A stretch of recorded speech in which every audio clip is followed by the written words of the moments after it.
Guys, welcome back my new another video guys. तो आज के इस वीडियो में हम बात करने वाले हैं एक मोबाइल में जो है परचेज़ किया था मेरा फ्रेंड के लिए, जो है यहाँ पे बैठे हुए हैं। उनका नाम है प्रमोद। तो उनके लिए मोबाइल में परचेज़ किया हूँ और फाइनली आ चुका है Y21।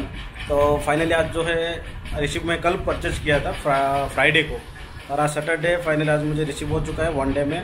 क्योंकि इतना स्पीड जो डिलीवरी हुआ है बिकॉज ऑफ प्राइम मेंबरशिप हूँ, इसलिए जो है जल्दी मुझे डिलीवर हो चुका है।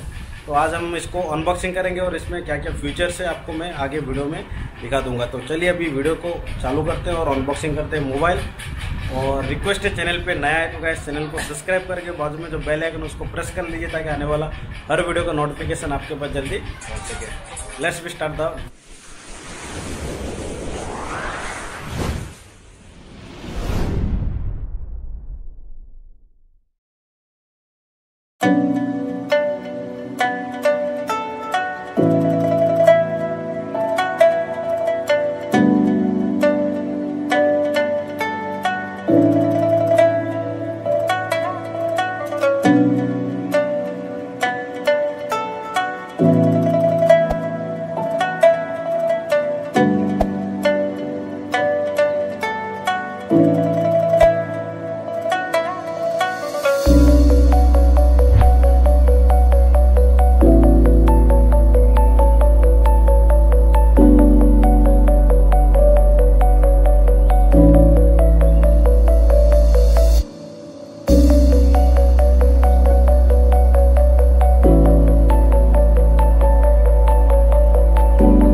you